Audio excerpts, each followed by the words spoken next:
अब हम स्टार्ट करने लगे हैं GIT। ठीक है, पहले हम बाद वाला पार्ट करेंगे GIT का, that is we will start from GI bleed. ठीक है, GI ब्लीड में most common cause of upper GI bleed क्या होता है? ऑब्वियसली पेप्टिक अल्सर, तो peptic ulcer disease. Then second cause आ जाएगा varices. Most common cause of lower GI bleed क्या होता है? डाइवर्टिकुलोसिस। ठीक है, जो हम आगे डिस्कस करेंगे डाइवर्टिकुलोसिस डिटेल में। And second is angiodysplasia. ठीक है, एंजियोडिस्प्लेजिया के साथ अगर हम, it is a kind of reticular kind of lesion. ठीक है, रेड रेड कलर की रेटिकुलर लीजन होती है एंजियोडिस्प्लेजिया। अगर एंजियोडिस्प्लेजिया के साथ एयोटिक स्टेनोसिस जो है दोनों हो जाएं तो उसे हम बोलते हैं हेड सिंड्रोम। ठीक है, उसके बाद हेमेटोमेसिस और मेलिना, ये दोनों हमें बताते हैं किसके बारे में कि ये एक अपर GI ब्लीड है। कैसे? हेमेटोमेसिस तो GI मतलब हेमेटोमेसिस तो यही होगा, ब्लड इन वॉमिट, तो फिर ऑब्वियसली अपर से आ रहा है। मेलिना जो है वो होते हैं ब्लैक स्टूल्स, पर फिर भी वो अपर GI ब्लीड क्यों होंगे? क्योंकि वो ब्लैक कलर के हैं। अगर वो लोअर से हो रहे होते तो वो ब्लैक कलर हो गए क्यों आते? ठीक है, अगर वो ऊपर की ब्लीडिंग से आ रहे हैं तभी वो जो है वो आते आते उसका कलर ब्लैक हो गया। That is why melena upper GI bleed के बारे में बताता है। ठीक है, वैसे अपर GI ब्लीड और लोअर GI ब्लीड में तुम डिफरेंशिएट कैसे करते हो? Upper GI bleed is proximal to the DJ flexure. ठीक है, that is corresponds to the ligament of Treitz. तो अपर GI ब्लीड में DJ फ्लेक्चर के ऊपर, that is ligament of Treitz के ऊपर जो ब्लीड होगी वो अपर है, नहीं तो लोअर है। फिर उसके बाद हिमैटोचीजिया, ये होता है कि ग्रॉस ब्लड हमें दिख रहा है स्टूल में, तो that is lower GI bleed. Occult क्या होता है? ओकल्ट ब्लीडिंग की वो जिसके लिए हम टेस्ट करते हैं कल्ट ब्लीडिंग का FOBT, that is positive. FOBT positive आएगा कि हमें वो ब्लीडिंग हो रही है पर हमें दिख नहीं रही है, दैट इज़ वो कल्ट ब्लीडिंग। ऑब्सक्योर क्या होती है कि हमें सोर्स का पता नहीं लगा, हमने ऊपर से अपर GI एंडोस्कोपी कर ली, नीचे से कोलोनोस्कोपी कर ली, दोनों नॉर्मल आ गए, हमें अभी पता नहीं लगा, तो फिर उसके कहीं ना कहीं बीच में ही होगा, तो मोस्टली स्मॉल इंटेस्टाइन की वजह से होती है। उसके बाद एक क्या है हमारे पास? रॉकेल स्कोर। रॉकेल स्कोर जो है वो उससे उसका क्या निमोनिक है? केस, मतलब कि कोई कोमॉर्बिडिटी है अगर साथ में, एज क्या है, S से शॉक, और E से पोस्ट एंडोस्कोपी का डायग्नोसिस। ठीक है, वैसे एक ब्लीड स्कोर होता है, थोड़े फालतू से स्कोर्स हैं, मुझे पसंद नहीं आ रहा है। चलो, उसके बाद एंडोस्कोपी करने के लिए एक हमारे पास और तरीका होता है कैप्सूल एंडोस्कोपी। इसमें क्या होता है? कैप्सूल के अंदर होते हैं वो कैमरास। ठीक है, तो एक कैमरा वाले कैप्सूल डालेंगे ताकि वो अंदर से सारी पिक्चर्स ले ले और फिर हम उसको बाद में देख लें। पर ये हम किस में नहीं यूज़ करेंगे? स्ट्रिक्चर्स में, क्योंकि अगर स्ट्रिक्चर्स होंगे तो कैप्सूल अंदर ही रह जाएगा, तो क्या फ़ायदा हुआ? ठीक है ना, तो हम फोटो में देख पाए, उल्टा हमने फॉरेन बॉडी क्रिएट कर दी। उसके बाद डबल बैलून एंटेरोस्कोपी होता है कि एंटेरोस्कोपी है। ठीक है, स्मॉल इंटेस्टाइन में डबल बैलून वाला डालेंगे, तो ये स्मॉल इंटेस्टाइन देखने के लिए कैप्सूल एंडोस्कोपी और डबल बैलून एंटेरोस्कोपी। ठीक है, उसके बाद ये क्या है? ये टेक्नीशियम 99 पर टेक्नेट स्कैन है। ठीक है, जो कि MB है, टेक्नीशियम 99 M पर टेक्नेट, जिसमें RBC को देखेंगे कि, और इससे हमें पता लगेगा कि ब्लीडिंग हो रही है या नहीं। ठीक है, ये हमें इसमें क्या दिख रहा है? Meckel's diverticulum which is a true diverticulum. ठीक है, पेप्टिक अल्सर डिजीज़ में क्या होगा? हम देंगे क्या, मतलब ट्रीटमेंट में PPIs देंगे, IV PPIs, और अपर GI एंडोस्कोपी करेंगे। ठीक है, फिर उसके बाद फॉरेस्ट क्लासिफिकेशन होती है अपर GI एंडोस्कोपी करके, जिससे हम प्रिडिक्ट कर सकते हैं रिस्क ऑफ रीब्लीड कि पेप्टिक अल्सर से रीब्लीड होएगी या नहीं। ठीक है, तो एक हमारे पास 1 2 3 है, ABC, इतना डिटेल में छोड़ो। 1 2 3 क्या है? शुरू से कहाँ कर रहे हैं हम? स्पर्टिंग ब्लीड या ऊजिंग ब्लीड। ठीक है, स्पर्ट के साथ ब्लीड हो रही है, ऊजिंग ब्लीड हो रही है, नॉन ब्लीडिंग विजिबल वेसल है अगर, या एधेरेंट क्लॉट है तो एधेरेंट क्लॉट 2 भी है, याद रखना है। ठीक है, फ्लैट स्पॉट है अगर इन अल्सर क्रेटर, या फिर क्लीन बेस अल्सर है तो फिर वो 3 में आ गया। ठीक है, उसके बाद अप्रोच क्या होती है GI ब्लीड की? पहले तो सबसे पहले हमें जो कि वेरिसियल ब्लीडिंग बेसिकली, हम उससे पहले पता होना चाहिए पोर्टल हाइपरटेंशन क्या होती है। पोर्टल हाइपरटेंशन में ये है कि अगर पोर्टल वेन में बहुत ज़्यादा ब्लड है, ठीक है, बहुत ज़्यादा ब्लड आ रहा है, तो वो एक एनास्टोमोसिस बना लेती है सिस्टेमिक सर्कुलेशन के साथ कि किसी तरह से मैं ये ब्लड IVC में भेज दूँ। ठीक है, तो हमारे पास इसमें होता है गट बट कैपट। गट बट कैपट, गट में क्या है कि जो वायरसेस, ईसोफेजियल वायरसेस होते हैं, उसमें जो लेफ्ट गैस्ट्रिक वेन है वो किसके साथ कनेक्शन बना लेगी? एजाइगस वेन के साथ। ठीक है, लेफ्ट गैस्ट्रिक एजाइगस के साथ। हीमोरॉइड्स में जो मिडल रेक्टल है वो किसके साथ बना लेगी? इंफीरियर रेक्टल वेन के साथ। ठीक है, so middle rectal inferior rectal के साथ, ये तो दोनों रेक्टल ही होगी। फिर उसके बाद कैपेट आ गया। कैपेट में क्या है? जो पैराम्बलाइकल वेन्स होती हैं वो किसके साथ बना लेती हैं? एपीगैस्ट्रिक वेन्स के साथ। तो पैराम्बलाइकल विद एपीगैस्ट्रिक। ठीक है, left gastric with azygos, middle rectal with inferior rectal, paraumbilical with epigastric. उसके बाद ये हो गया वेरिसेल ब्लीड में। अब जब ब्लीडिंग हो रही है तो उससे रिससिटेशन कैसे करेंगे हम, ठीक है।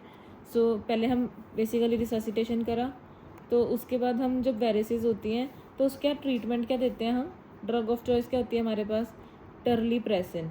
पर टर्लीप्रेसिन एक्सपेंसिव है, तो मोस्ट कॉमन ऑक्ट्रियोटाइड होती है। ये करती क्या है वेरिसेस में, दे डू स्प्लैंकनिक वेजोकंस्ट्रिक्शन, मतलब स्प्लैंकनिक से पोर्टल वेन को मिल रहा है, ठीक है। तो ये स्प्लैंकनिक को कम कर देंगी ताकि पोर्टल वेन में इतना ज़्यादा ब्लड ना आए, मतलब ये इनपुट ही कम कर देंगे। ये तो आउटपुट की वजह से बन रहे थे ना, तो ये इनपुट ही कम कर देंगे। सो दिस इज़ टर्लीप्रेसिन और ऑक्ट्रियोटाइड। पर हम बीटा ब्लॉकर्स नहीं यूज़ करेंगे एक्यूट कंडीशन में या ब्लीडिंग कंडीशन में। बीटा ब्लॉकर हम सिर्फ यूज़ करते हैं प्रोफाइलैक्सिस के लिए, ठीक है। तो चलो रिससिटेशन कर लिया, अब क्या करेंगे, अपर जीआई एंडोस्कोपी करके देखेंगे और बैंड लाइगेशन और या फिर स्क्लेरोथेरेपी कर सकते हैं, ठीक है। तो बैंड लाइगेशन ज़्यादा ठीक है, मतलब एज़ कम्पेयर टू स्क्लेरोथेरेपी। ये इसमें हमें क्या दिख रहा है, सबम्यूकोजल डायलिटेशन और अपर जीआई, ठीक है, ऐसे डायलिटेशन दिखेंगे। चलो रिससिटेट कर लिया, जीआई एंडोस्कोपी कर ली, बैंड लाइगेशन कर लिया। अब हमने देखना है कि वेदर देर इज़ अभी भी ब्लीडिंग रुक गई है या नहीं रुकी है, अगर नो ब्लीड है या री ब्लीड है। अगर नो ब्लीड है फिर तो ठीक है, अच्छी बात है, फिर हम बस प्रोफाइलैक्सिस के लिए क्या देंगे, तो अगर नो ब्लीड हुई तो प्रोफाइलैक्सिस के लिए बीटा ब्लॉक कर देंगे। अगर री ब्लीड हो जाती है तो फिर हम फिर से एक और बार अपर जीआई एंडोस्कोपी बेंडिंग करने की कोशिश करेंगे। अगर फिर भी नहीं होता तो बैलून टैम्पोन ऐड करेंगे, ठीक है। बैलून टैम्पोन ऐड में क्या है, हमारे पास नॉर्मली एसबी ट्यूब होती है, दैट इज़ 250 सीसी की ऐसी ट्यूब होती है एसबी ट्यूब। और हमारे पास दो और ट्यूब्स हैं, एक लिंटन ट्यूब और एक मिनेसोटा। मिनेसोटा में देखो ये एम सा बन रहा है ना, और बड़ी सी ट्यूब है 500 सीसी की, तो this is Minnesota, SB Linton Minnesota, ठीक है। अगर फिर भी ब्लीड करता है, पुअर प्रोग्नोसिस, ठीक है, तो फिर हम ट्रांसप्लांट करेंगे, लिवर ट्रांसप्लांट। लेकिन लिवर ट्रांसप्लांट एकदम से तो हो नहीं सकता कि भाई आज बोला लिवर ट्रांसप्लांट, पहले लिवर ढूंढना ही पड़ता। तो तब तक क्या करेंगे पेशेंट का, तब तक हम एक ब्रिज क्रिएट करेंगे, दैट इज़ टिप्स करेंगे, ठीक है। टिप्स क्या होता है, दैट इज शंट बनाएंगे ट्रांस जुगलर, मतलब जुगलर से हम जाएंगे, पहले जुगलर से एक्सेस लेंगे। इंट्रा हिपैटिक पोर्टोवीनस शंट, ठीक है। हिपैटिक इंट्रा हिपैटिक मतलब लिवर के अंदर पोर्टोवीनस शंट बनाएंगे, मतलब पोर्टल वेन और हिपैटिक वेन के बीच में शंट बना देंगे, ठीक है। ये देखो इंडिया आईवीसी से हिपैटिक वेन आ रही है, नीचे से पोर्टल वेन आ रही है, इनके बीच में से शंट बना दिया। पर इसका साइड इफेक्ट क्या है कि लीवर को बाईपास कर दिया, तो इसमें हिपैटिक एनकेफेलोपैथी हो सकती है। और अगर किसी पेशेंट में हिपैटिक एनकेफेलोपैथी है पहले से, तो वो तो कॉन्ट्राइंडिकेशन भी होगी ना कि फिर उसमें ये नहीं करेंगे। और कौन सा एक शंट होता है, एक होता है वॉरेंस शंट, ठीक है। इसमें क्या करते हैं हम डिस्टल स्प्लीनो रीनल शंट बनाते हैं, मतलब कि स्प्लीन और रीनल का शंट, ठीक है, और ये डिस्टल होता है। और एक अगर हम प्रॉक्सिमल लीनो रीनल शंट बनाते हैं, मतलब लीनो रीनल वही होगा स्प्लीन और रीनल का, पर प्रॉक्सिमल शंट प्लस साथ में स्प्लिनेक्टमी कर दो, स्प्लीन को निकाली, तो दैट इज़ लिंटन। लिंटन यहाँ भी पड़ा था, यहाँ भी पड़ा है। चलो मोस्ट कॉमन अर्ली कॉम्प्लिकेशन क्या होती है, ये करते करते टिप्स करते करते कि भी नीडल आ गई तो कैप्सूल रप्चर हो सकता है, capsular rupture. Most common late complication क्या हो सकती है, स्टेंट थ्रोम्बोसिस, की जो तुमने स्टेंट डाला वो ही थ्रोम्बोज हो गया। Extra hepatic portal venous obstruction में क्या होता है कि लिवर के बाहर एक्स्ट्रा हिपैटिक पोर्टल वीनस का shunt, that is Rex shunt, this is between portal vein और, अब यहाँ पे हिपैटिक वेन थी, अब हिपैटिक वेन के भी साथ नहीं हो रहा, अब एसएमवी के साथ कर रहे हैं हम, ठीक है। इसमें कैवर्नोमास भी होते हैं। So this was about GI bleed. और हमारे पास ये कुछ वो होते हैं इंस्ट्रूमेंट्स, ठीक है। इसमें क्या क्या होता है, सबसे पहले देखते हैं एनोस्कोप। अगर एनोस्कोप से सिर्फ एनुअल कैनाल देखना है तो क्या करेंगे, तो हम वो कितना देख सकते हैं, 10 सेंटीमीटर, ठीक है। उसके बाद अगर तो ये हो गया फिर होता है प्रोक्टोस्कोप। प्रोक्टोस्कोप से देखना है तो 15 सेंटीमीटर देख सकते हैं, थोड़ा रेक्टम तक चले गए आगे, ठीक है। फिर हमारे पास होता है sigmoidoscope. Sigmoidoscope is rigid and flexible. अगर हम रिजिड सिग्मोइडोस्कोप से देखते हैं, थोड़ा सिग्मोइड कोलन तक जा रहे हैं तो 25 सेंटीमीटर देख सकते हैं, फ्लेक्सिबल है तो 60 सेंटीमीटर देख सकते हैं। फिर आता है कोलोनोस्कोप की भी कोलन तक देख लिया पूरा, सो दैट इज़ 160 सेंटीमीटर। तो 10, 15, 25, 60, 160। एनोस्कोप, फिर उसके बाद क्या था, प्रोक्टोस्कोप, फिर रिजिड सिग्मोइडोस्कोप, फ्लेक्सिबल सिग्मोइडोस्कोप और कोलोनोस्कोप, ठीक है। अपर GI एंडोस्कोप ऐसा दिखता है। देन कुछ मिसलेनियस चीज़ें, सबसे पहले एंजियोडिस्प्लेजिया हमने कर लिया, ठीक है। लोअर जीआई ब्लीड का मोस्ट कॉमन कॉज हमने किया था कि वो होता है डायवर्टिकुलोसिस, फिर सेकंड मोस्ट कॉमन कॉज होता है एंजियोडिस्प्लेजिया। अगर हेड सिंड्रोम किसको बोलेंगे, अगर एंजियोडिस्प्लेजिया के साथ एओर्टिक स्टेनोसिस भी हो जाए, ठीक है। फिर एक होता है हमारे पास short bowel syndrome. Short bowel syndrome क्या होता है कि किसी ना किसी वजह से हमें इंटेस्टाइन को काटना पड़ गया, वो शॉर्ट होगी तो उससे शॉर्ट बाउल सिंड्रोम होगा। मतलब अब नाउ 200 सेंटीमीटर से कम है हमारे पास intestine. Most common cause in children क्या होगा, नेक्रोटाइजिंग एंटेरोकोलाइटिस या जिजुनल एट्रेजिया। एडल्ट में क्या होगा, क्रॉन्स, क्योंकि क्रॉन में स्किप एरियाज होते हैं तो उसमें बहुत ज़्यादा काटना पड़ जाता है। और मिसेंट्रिक इस्कीमिया, ठीक है, मिसेंट्रिक इस्कीमिया होगा तो सब बहुत ज़्यादा काटना पड़ेगा। इसकी मैनेजमेंट में हम क्या देते हैं, टेडुग्लूटाइड, ठीक है। टेडू का पेट छोटा है, ठीक है, तो छोटे पेट शॉर्ट बाउल में क्या देंगे, टेडू, ठीक है। मान लो हमारे पास टेडी है, ये टेडी है, इसका पेट छोटा है, छोटा अपेरेंटली, तो दिस इज टेडुग्लूटाइड। नहीं, ये वाला टेडी, मैंने गलती से पेंगुइन ही दिखा दी, कहाँ गया मेरे पास एक टेडी था शॉर्ट वाला, एक सेकंड, यस, तो मैंने ये दिखाना था, ये हमारे पास टेडी है और टेडी का छोटा सा पेट है, तो इसे शॉर्ट बाउल सिंड्रोम हो गया अगर, तो हम क्या देंगे, टेडुग्लूटाइड। टेडुग्लूटाइड होता क्या है, GLP-2 एगोनिस्ट, ठीक है, तो GLP-2 एगोनिस्ट है ये। GLP-1 हम डायबिटीज़ में यूज़ करते हैं, ये क्या है, GLP-2 एगोनिस्ट।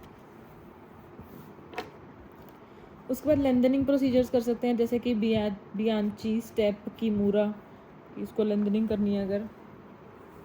उसके बाद हमारे पास एक चीज़ क्या होती है, एंटेरोक्यूटेनियस फिस्चुला, ठीक है। एंटेरोक्यूटेनियस फिस्चुला में क्या होता है, high input fistula, high output fistula क्या होगा, अगर उस फिस्चुला में से more than 500 ml per day output आ रहा है, ठीक है। मैक्सिमम रिस्क ऑफ माल, ये सेम ही लाइन लिखी हुई है, इसको काटो। Maximum risk of mall nourishment किस में होगी, अगर ड्यूडेनम का फिस्चुला हो जाएगा, क्योंकि ड्यूडेनम से ही बेसिकली वो मिल रही है ना, चीज़ें एब्जॉर्ब हो रही हैं। देन एक स्नैप होता है, स्नैप की अगर ऐसा कोई फिस्चुला बन जाए, चलो पहले ये बताओ कि ऐसा फिस्चुला में पुअर प्रोग्नोसिस क्या होता है। पुअर प्रोग्नोस्टिक फैक्टर्स होते हैं फ्रेंड्स, ठीक है, जैसे कि अगर फॉरेन बॉडी है, कोई रेडिएशन है और इन्फेक्शन है, एपिथेलाइजेशन होगी, मतलब या फिर नियोप्लेजिया है, या डिस्टल ऑब्स्ट्रक्शन होगी, तो ये सब फिस्चुला को एक पुअर प्रोग्नोस्टिक फिस्चुला बना देंगे। इसमें हमारे पास होता है स्नैप की, हम करेंगे क्या, सेप्सिस को एलिमिनेट करेंगे, स्किन की प्रोटेक्शन करेंगे। A period of prenatal nutrition में भी पेरेंट्रल न्यूट्रिशन में भी रिक्वायर्ड, ठीक है, तो पेरेंटल न्यूट्रिशन, एनाटॉमिकल असेसमेंट देखेंगे और फिर उसकी डेफिनेटिव प्लान सर्जरी करेंगे। देन आफ्टर दिस हम ये वाला डायग्राम देखते हैं, सबसे नहीं पहले ये देख लेते हैं डायवर्टिकुलम। डायवर्टिकुलोसिस जो है वो हमें पता है कि मोस्ट कॉमन कॉज है of painless lower GI bleed, ठीक है। और ये डायवर्टिकुला कैसा है, ये एक फॉल्स डायवर्टिकुला है, because all are false except Meckel's, है ना। तो ये सिग्मोइड डायवर्टिकुलोसिस है, इसमें ऐसे ऐसे डॉट डॉट डॉट दिख रही है हमें बेरियम अनीमा देने पे, दिस इज सॉटोथ अपीयरेंस, ठीक है। अगर ये इन्फ्लेम्ड होगा तो इसे हम डायवर्टिकुलाइटिस बोल देंगे, जिसमें लोअर लेफ्ट क्वाड्रेंट में पेन होगा और फीवर होगा, ठीक है। तो इसकी इन्वेस्टिगेशन ऑफ चॉइस, वैसे ये तो चलो बेरियम पे देख लें, पर इन्वेस्टिगेशन ऑफ चॉइस क्या होती है, CECT। और इसकी हमारे पास क्लासिफिकेशन क्या है, हिंची क्लासिफिकेशन, ठीक है। कि 1 में क्या है कि 1A में है कि भाई इन्फ्लेमेशन है बस, ठीक है। 1B में क्या है, एब्सेस है लेस देन 4 सेंटीमीटर, 2 में एब्सेस मोर देन 4 सेंटीमीटर, 3 में प्यूरुलेंट, 4 में फिक्यूलेंट, ठीक है। तो अपेंडिसाइटिस की तरह लेफ्ट साइड पे इसमें पेन है, Hinchey. 1AB 2 3 4, inflammation, abscess less than 4, abscess more than 4, purulent and feculent. History of constipation वगैरह होगी इसमें, ठीक है। अब नेक्स्ट ये क्या है हमारे पास, एक CT, ठीक है। इसमें हमें क्या क्या दिखता है, अब हमने ध्यान से देखना है, ठीक है। ये आ रहा है अयोटा, अयोटा से एक तो यहाँ पे ये है हमारे पास सीलियक आर्टरी, और जो नीचे एंगुलेटेड सी है वो क्या होती है, सुपीरियर मेजेंट्रिक आर्टरी, SMA, ठीक है। फिर उसके बाद उसके नीचे एक और हमें वेन दिखेगी गोल सी, वो क्या है, लेफ्ट रीनल वेन, और नीचे हमें ड्यूडेनम का थर्ड पार्ट दिख रहा है, ठीक है। ये अभी समझ आ गया। अब जो SMA है वो क्योंकि एंगुलेटेड होता है, तो कोई भी थ्रोम्बस एम्बोलाई आएगा उसमें उसके इसमें जाने के चांसेस ज़्यादा रहते हैं, ठीक है, मतलब इसमें जाने के चांस ज़्यादा रहते हैं। चलो, अब अगर एयोटा और SMA का एंगल लेस देन 25 हो जाए, चलो उसके अंदर थ्रोम्बस जा रहा है, एक अलग बात है, पर मेन क्या मैं कह रही हूँ कि इससे कंप्रेस क्या हो जाएंगी चीज़ें इसके नीचे वाली, जैसे कि लेफ्ट रीनल वेन और ड्यूडेनम कंप्रेस हो जाएगा। तो इसके आने से अगर तो लेफ्ट रीनल वेन कंप्रेस होती है तो उसको हम क्या, उससे हीमेचूरिया होएगा तो उसको हम क्या बोलेंगे, नट क्रैकर सिंड्रोम, ठीक है। और अगर उसके आने से ड्यूडेनम कंप्रेस होता है तो उससे उसको हम क्या बोलेंगे, SMA या विल्कीज या कास्ट सिंड्रोम। इसमें हिस्ट्री होगी सडन वेस्ट, ये तब कब होएगा, सडन वेट लॉस में, कि अगर सडन वेट लॉस हो गया, ठीक है, तो फिर ये कंप्रेस हो जाएगा, ठीक है। सो और तो इसके लिए हम क्या करेंगे, उसे बोलेंगे वेट गेन कर, पर अगर वो नहीं मानते तो हम एक स्ट्रॉन्ग प्रोसीजर करेंगे कि फिर तू स्ट्रॉन्ग रहे, ठीक है। उसमें हम क्या करते हैं, लिगामेंट ऑफ ट्रीड्स का रिलीज कर देते हैं। So this is third part of duodenum जब कंप्रेस हो। इसके बाद हमारे पास एक और चीज़ क्या है यहाँ पे, टिलॉक्साइन। टिलॉक्साइन क्या होता है, ये किस में होता है, काइलोमेजेंट्रिक सिस्ट में, chylomesenteric cyst of the mesentery, chylo lymphatic cyst of mesentery या काइलोमेजेंट्रिक सिस्ट, कुछ भी बोल लो, ठीक है। ये मान लो बेस ऑफ मेजेंट्री है ना, तो इसमें क्या होता है टिलॉक्साइन में कि cyst moves perpendicular to the axis of mesentery. जैसे ये मेजेंट्री का एक्सिस है, तो ये सिस्ट इसके परपेंडिकुलर मूव करेगा, ना कि पैरेलल। इसका ट्रीटमेंट क्या होता है, इसको रिमूव कर दो, that is E nucleation, remove it. इसके बाद नेक्स्ट हमने क्या करना है, एनल कैनाल। एनल कैनाल थोड़ा सिंपल सा ही है। इसमें सबसे पहले क्या आता है, हेमोरॉइड्स, ठीक है। हेमोरॉइड्स में हमें पता है जो पेक्टिनेट लाइन होती है उसके ऊपर जो हेमोरॉइड्स होते हैं वो इंटरनल होते हैं और वो पेनलेस होते हैं, क्योंकि वो ऊपर जो विसरल वैस्कुलर स्ट्रक्चर्स हैं उससे सप्लाई मिल रहा है उनको। पर जो नीचे होते हैं पेक्टिनेट लाइन के, वो एक्सटर्नल हो गए और वो पेनफुल होते हैं, ठीक है। तो इंटरनल पेनलेस है, एक्सटर्नल पेनफुल है। हेमोरॉइड्स की ग्रेडिंग क्या होती है, 1 2 3 4। फर्स्ट क्या होते हैं, जो प्रोट्यूड नहीं करते, अंदर ही रहते हैं पर ब्लीडिंग कर रहे हैं, तो वो पेनलेस ब्लीडिंग कर रहे हैं, तो उसके कंजर्वेटिव मैनेजमेंट करते हैं, sitz bath, treatment of constipation, ये सब। फिर आते हैं सेकंड ग्रेड, इसमें वो प्रोट्यूड करते हैं विद डेफिकेशन, पर खुद ही स्पॉन्टेनियसली रिड्यूस भी हो जाते हैं। तो इसमें हम क्या करते हैं, बैंडिंग प्रोसीजर लाइक बैरन्स, ठीक है। बैरन गाना नहीं था, चलो बैरन इज बैंडिंग। फिर उसके बाद थर्ड क्या है, hemorrhoids protrude but can not reduce spontaneously. वो प्रोट्यूड करके पर रिड्यूस नहीं कर रहे, पर उन्हें मैनुअली रिमूव किया जा सकता, तो बंदे उसे मैनुअली रिमूव कर देते हैं। तो ये हो गया ग्रेड 3। फिर ग्रेड 4 क्या है, हेमोरॉइड्स जो परमानेंटली प्रोलैप्स्ड रहते हैं, बाहर ही रहते हैं, ठीक है। तो ग्रेड 3 और 4 में हम क्या करते हैं, surgery. We can do open surgery, जिसमें जिसको हम बोलते हैं मिलीगैन मॉर्गन हो हेमोरॉइडेक्टमी, ठीक है। या फिर हम क्लोज करते हैं, जिसे बोलते हैं फर्गूसन्स। तो क्लोज ऑब्वियसली प्रेफर्ड है। सिम्टोमेटिक हेमोरॉइड्स में ये सब चीज़ें करें। और बैंडिंग में देख लो, ये बैंडिंग है, ठीक है, बैरन्स बैंडिंग के लिए यूज़ हो रहा है। उसके बाद इंटरनल पेनलेस, एक्सटर्नल पेनफुल, ये तो हमने कर दिया। एक्सटर्नल के बाद एक पिक्चर भी आ सकती है, तुम्हें थ्रोम्बोज्ड भी दिखा सकते हैं कि अगर बाहर थ्रोम्बोज्ड है तो वो भी पेनफुल होगा। हेमोरॉइड्स की मोस्ट कॉमन साइड क्या होती है, 11 3 7। 11 क्या होगा, राइट एंटीरियर, ये राइट पोस्टीरियर, ये left lateral. Right anterior, right posterior, left lateral. 11 बजे, 3 बजे, 7 बजे, ठीक है। 11 3 7। फिर उसके बाद 137 मान लो, 137 रोल नंबर जो उसका हेमोरॉइड्स हो गया, 11 3 7 फिनिश। देन इसके बाद क्या आ गया, एनल फिस्चुला। एनल फिस्चुला में क्या होता है, ये पिलोमेट्री साइनस तो मैं करा चुकी हूँ। एनल फिस्चुला में हमारे पास कि फिस्चुला क्रिएट हो गया, तो इसके लिए हमारे पास पार्क क्लासिफिकेशन होती है, ठीक है। अब इस डायग्राम में देखो, ये है इंटरनल स्फिंक्टर, ये है एक्सटर्नल स्फिंक्टर, और इसके साथ ये क्या है, लिवेटरिनाई मसल। तो मोस्ट कॉमन टाइप तो होता है टाइप 1, दैट इज इंटर स्फिंक्टेरिक, मतलब ये दोनों स्फिंक्टर्स के बीच में से जा रहा है, इंटरनल और एक्सटर्नल के बीच में से जा रहा है और कनेक्शन बना रहा है, ठीक है। सो इंटर स्फिंक्टेरिक। फिर होता है हमारे पास एक ट्रांसफिंक्टेरिक। ट्रांसफिक्टेरिक क्या होता है कि दोनों स्फिंक्टर्स के बीच में से जा रहा है, उनके थ्रू जा रहा है, सो ट्रांसफिक्टेरिक। फिर होता है सुप्रास्फिंक्टेरिक, कि ऊपर से आ रहा है पहले और फिर इनके बीच में से आ रहा है, पहले ऊपर भी जा रहा है, मतलब सुप्रा। एक्स्ट्रास्फिंक्टेरिक क्या हो रहा है, इनके बीच में आ ही नहीं रहा, ठीक है। तो ये इंटरस्फिंक्टेरिक प्लेन में आ ही नहीं रहा, ये बस ऊपर ही सीधा एक्स्ट्रा ही, इसके अलावा ही जा रहा है। फिर उसके बाद ये हमने, अगर हमें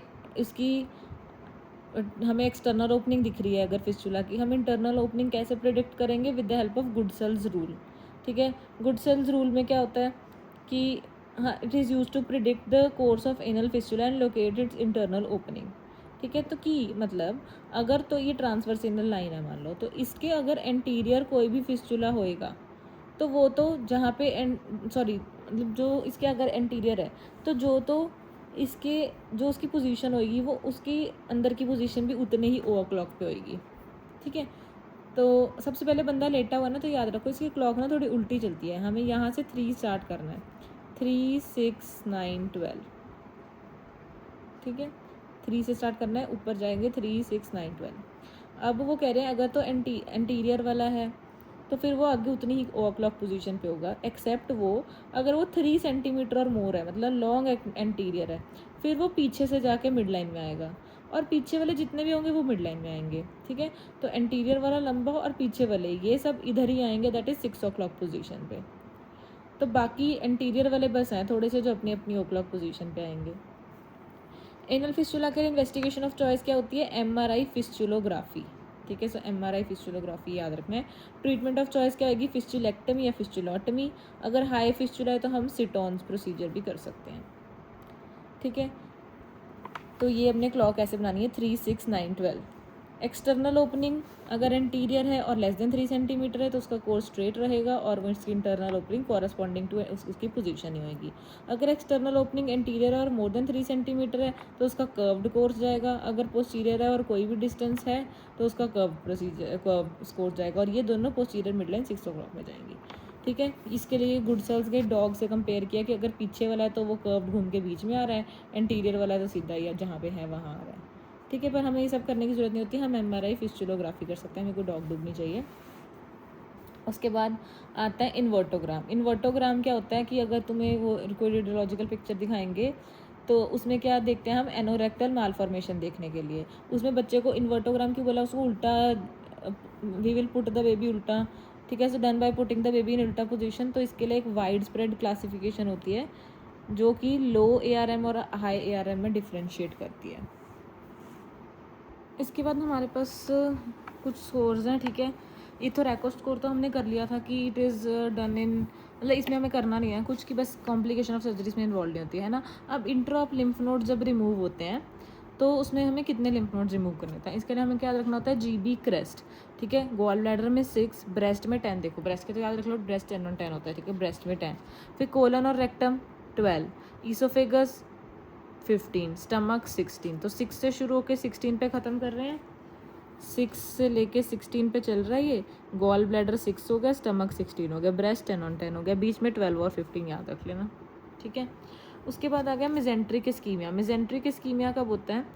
most commonly due to SMA, क्योंकि SMA जो है ना, सुपीरियर मेजेंट्रिक आर्टरी, ये all of the small bowel and most of the large bowel, मतलब large bowel till splenic flexure, तो ये इतना सारा एरिया सप्लाई कर रही है। तो इसमें अगर कोई दिक्कत होगी तो मेजेंट्रिक इस्कीमिया हो जाएगा। इट कैन बी क्रॉनिक और एक्यूट।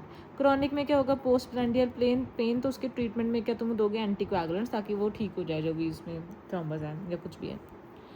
एक्यूट इस्कीमिया में क्या करेंगे हम? एट्रियल फिब्रिलेशन वगैरह के कारण होता है, उसमें बॉवल कैन परफोरेट, तो इसमें एक्सप्लोरेटरी लेप्रोटमी करेंगे। तो ये 2 कंडीशंस पता होनी चाहिए। इसके बाद वाटरशेड एरियाज़ क्या होते हैं? वाटरशेड एरियाज़ वो होते हैं जिसमें बेसिकली बीपी कम होने से वो एरिया अफेक्ट हो जाएंगे। ठीक है, 2 एरियाज़ हैं हमारे पास, एक स्प्लीनिक फ्लेक्चर और एक रेक्टोसिग्मॉइड। ठीक है, इससे पहले स्प्लीनिक फ्लेक्चर से पहले सुपीरियर मेजेंट्रिक आर्टरी सप्लाई करती है, इसके बाद इन्फीरियर मेजेंट्रिक। तो ये स्प्लीनिक फ्लेक्चर और रेक्टोसिग्मॉइड के जब बीपी कम होएगा तो ये एरियाज अफेक्ट हो जाएंगे। स्प्लीनिक फ्लेक्चर वाले एरिया को बोलते हैं ग्रिफिथ और रेक्टोसिग्मॉइड को बोलते हैं सुडेक्स। ठीक है, इसमें क्या होगा? इस्कीमिक कोलाइटिस एंड थम प्रिंटिंग साइन बोलते हैं, इसमें अडीमा हो जाएगा ऑफ द बॉवल। ठीक है, इसके बाद हमारे पास आ गई CA कोलन की स्टेजिंग। CA कोलन की स्टेजिंग 2 तरह की होती है, ड्यूक्स और AJCC, पर हमें दोनों करनी है। ठीक है, ड्यूक्स में क्या करेंगे? ABCD में डिवाइड करेंगे। ठीक है, A B के 2 पार्ट, C के 2 पार्ट, फिर D। ठीक है, फिर उसके बाद ड्यूक्स में क्या है? देखना, A में क्या है? लिमिटेड टू पिक्चर, चलो ऐसे याद रख लेते हैं। A में क्या है? Limited to सबम्यूकोजा। B1 में क्या है कि वो मस्कुलरिस प्रोप्रिया में गया, एंड B2 में क्या है कि अब वो सिरोजा में गया। ठीक है, सबम्यूकोजा, मस्कुलरिस प्रोप्रिया, देन सिरोजा। पर अभी तक लिम्फ नोड्स इन्वॉल्व होते हैं। C में लिम्फ नोड्स इन्वॉल्व होंगे। C1 में 1 to 4 regional lymph nodes, C2 में more than 4 regional lymph nodes, और D में क्या होगा? Distant metastasis. तो ये इजी सी ड्यूक्स ने क्लासिफिकेशन दी थी, submucosa, submucosa, muscularis propria, serosa, 1 to 4 regional lymph nodes, more than 4 regional lymph nodes और डिस्टेंट मेटास्टेसिस। लेकिन फिर AJCC ने क्या कहा कि भाई TNM करो, ऐसे कोई बात नहीं बन रही। और क्वेश्चन देखो क्या आया था सबसे पहले कि अगर म्यूकोजल इन्वेजन है, म्यूकोजल इन्वेजन कुछ नहीं होता, सब म्यूकोजा से हम शुरू करते हैं, तो म्यूकोजल इन्वेजन क्या होगी, carcinoma in situ, that is stage 0। ठीक है, तो TNM में T is same for almost everything in GIT, इसलिए हम अभी कर लेते हैं। तो वो ऑलमोस्ट अगर कोई भी क्वेश्चन आएगा तो वो ऐसे सिमिलर T स्टेज की हमने करनी है। ठीक है, T1 क्या होता है, जो इन्वेड करेगी सब म्यूकोजा को। T2 क्या होएगी, जो इन्वेड करेगी मस्कुलरिस प्रोप्रिया को, सेम। ठीक है, T3 क्या होएगी, जो सब सिरोजा में चली गई। T4 क्या होएगी, अब जो अदर ऑर्गन्स या स्ट्रक्चर्स में चलेगी। ठीक है, अब N1 और N2 देखना है हमने। N1 होता है 1 to 3 रीजनल लिम्फ नोड, इसमें 1 to 4 था, बस इतना ही फर्क है। और N2 होगी more than equal to 4 regional lymph nodes. M1 मतलब डिस्टेंट मेटास्टेसिस, तो इतना मुश्किल नहीं है ये, हम इस पिक्चर में भी याद रख सकते हैं कि देखो सब म्यूकोजा पे गई। ठीक है, फिर उसके बाद मस्कुलरिस प्रोप्रिया, फिर बोवल वॉल के थ्रू चलेगी पूरी, देन एडजेसेंट स्ट्रक्चर्स में चलेगी और लिम्फ नोड्स इन्वॉल्व हो गए। ठीक है, और स्क्रीनिंग कब करते हैं हम, screening for CA colon we will start at after 50 years of age. Colonoscopy, sigmoidoscopy और FOBT ऑकल्ट ब्लड के लिए जो करते हैं हम। ठीक है, तो वो हम तीनों कर सकते हैं। अगर हम कोलोनोस्कोपी से कर रहे हैं तो 10 yearly, sigmoidoscopy 5 yearly and FOBT done annually. ठीक है, 10 साल कोलोनोस्कोपी सोचो 10 ईयरली एंड सिग्मोइडोस्कोपी 5 ईयरली है, तो एक बार करा लो, क्या जाएगा, 5 साल के लिए बचे रहोगे 50 ईयर्स के बाद। इसके बाद हमारे पास आ गया ट्रीटमेंट। ट्रीटमेंट क्या करेंगे हम, ऑब्वियसली अगर कोलन का कैंसर है हमें कोलन निकालना पड़ेगा। एक या तो हम कर सकते हैं राइट हेमिकोलेक्टमी, राइट साइड वाला, लेफ्ट हेलिकल हेमिकोलेक्टमी, राइट में एक और होता है एक्सटेंडेड राइट हेमिकोलेक्टमी। राइट हेमिकोलेक्टमी में क्या होता है कि हम 1/3 निकाल रहे हैं, इसमें से 10 सेंटीमीटर ऑफ ये सिक्कम निकाल रहे हैं पहले। ठीक है, या जो भी है, किसका 10 सेंटीमीटर लिखा है मैंने। ठीक है, 10 सेंटीमीटर यहाँ से और 1/3 यहाँ से। पर अगर हम इसको हाफ निकाल देंगे पूरा तो उसे बोल देंगे हम एक्सटेंडेड। ठीक है, अब इसमें वेसल्स का ध्यान रखना है। अगर हम राइट हेमिकोलेक्टमी कर रहे हैं मतलब 1/3 निकाल रहे हैं, तो हम क्या क्या निकालेंगे, इलियोकोल, तो हम मतलब क्या क्या आर्टरीज इन्वॉल्व होगी, इलियोकोलिक, राइट साइड है तो राइट कोलिक और right branch of middle colic. Ileocolic, right colic, right branch of middle colic. अगर एक्सटेंडेड है तो एक्सटेंडेड में क्या होगा, इलियोकोलिक सेम है, राइट कोलिक सेम है, पर इसमें हम right branch of middle colic ले रहे थे, इसमें हमें पूरा ही मिडल कोलिक लेना पड़ेगा क्योंकि हम बीच में से काट रहे हैं।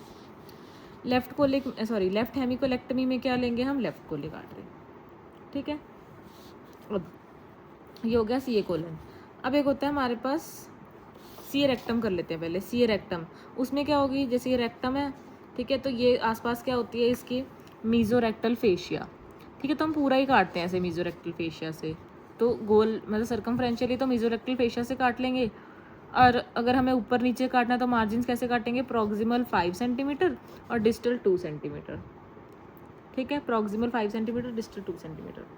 इसका ट्रीटमेंट ऑफ चॉइस क्या होता है हमारे पास, पहले तो इन्वेस्टिगेशन ऑफ चॉइस क्या होती है, MRI। ठीक है, रेक्टम देखने के लिए MRI करेंगे। ट्रीटमेंट ऑफ चॉइस होता है low anterior resection if within 2 centimetre of anorectal ring. अगर तो इनोरेक्टल रिंग के पास ही है तो हमें पूरा एब्डोमिनो पेरिनियल रिसेक्शन करना पड़ेगा। ठीक है, TME क्या हो रहा है, टोटल मीजोरेक्टल एक्सीजन, मीजोरेक्टल फेशिया ये आसपास जो है।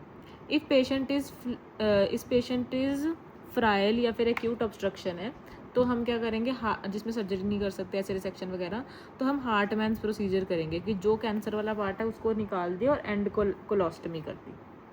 ठीक है, बाहर को। उसके बाद आता है CA anal canal. Anal canal का CA का ट्रीटमेंट और चॉइस कर लो, नीग्रो रेजिमेन होता है, दैट इज जिसमें कीमो रेडियो दोनों देंगे।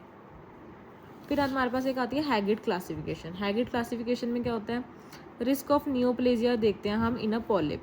ठीक है, तो अगर पॉलिप होगा इसमें लेवल 0, 1, 2, 3, 4 होगा। 0 में म्यूकोजा ऊपर से इन्वॉल्व है। ठीक है, 1 में हेड इन्वॉल्व है, 2 में नेक, 3 में स्टॉक और 4 में बेस। अगर सिनाइल है तो वो तो होता ही बेस से है। ठीक है, तो रिस्क ऑफ नियोप्लेजिया इसमें देख रहे हैं कि क्या इन्वॉल्व है, लेवल 0, 1, 2, 3, 4। देन डिफरेंस बिटवीन इलियोस्टमी और कोलोस्टमी। इलियोस्टमी क्या होता है, इलियम को ऐसे कर दिया बाहर को। ठीक है, तो it is more irritant to skin.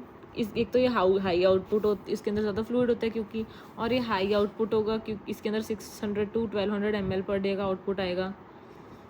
इसमें सोडियम पोटेशियम बाइकार्बोनेट बहुत ज़्यादा लॉस होएगा, तो डिहाइड्रेशन के भी चांस बहुत ज़्यादा हैं।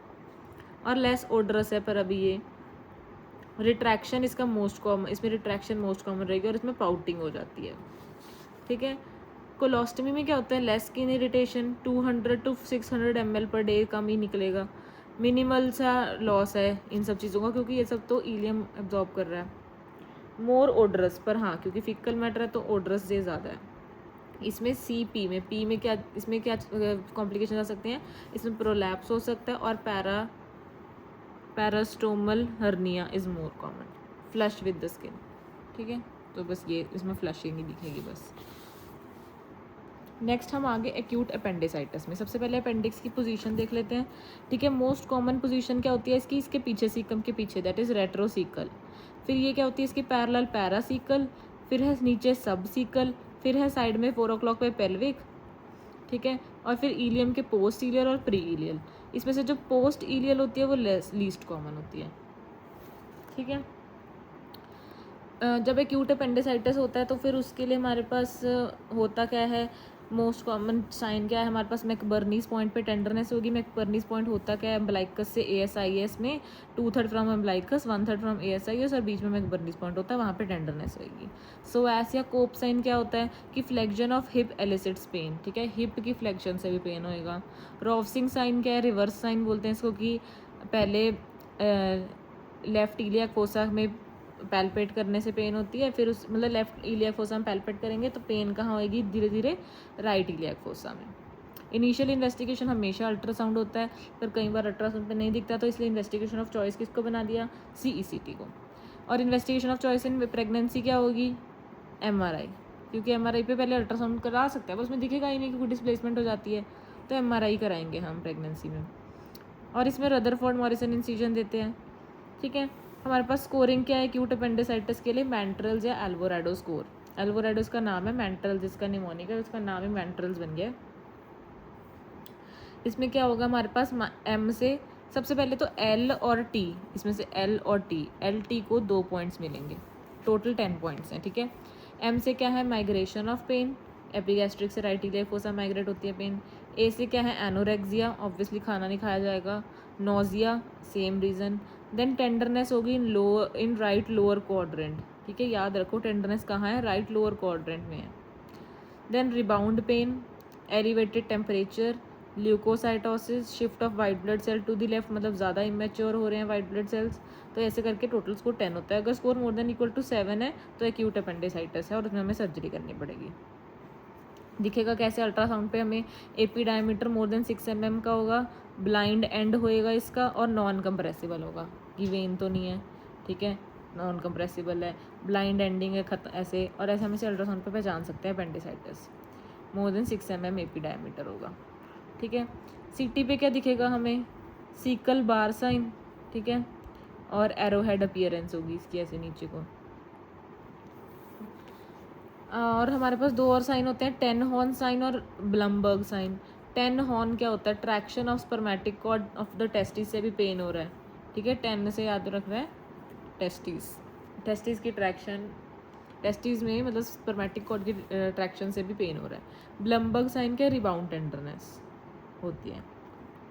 उसके बाद हो गया हमारे पास एक होता है पेंडिशियल लंप, कि अगर लंप है तो हम उसको छेड़ेंगे नहीं, उसमें सिर्फ हम ऑशनर शेरन रेजिमेंट करते हैं, जिसमें हम क्या करते हैं, कंजर्वेटिव मैनेजमेंट। उसमें हम सिर्फ पल्स, टेम्परेचर और लंप साइज, ये 3 चीज़ों को 4 आवर्ली बार बार मेजर करते रहेंगे।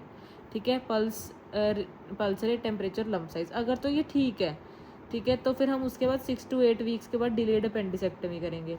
अगर इसमें से कुछ भी चीज़ बढ़ जाती है तो हमें पता लगता है कि इम्पेंडिंग रप्चर है, रप्चर होने वाला है, तो फिर हम क्या करेंगे, एक्सप्लोरेटरी लेप्रोटमी।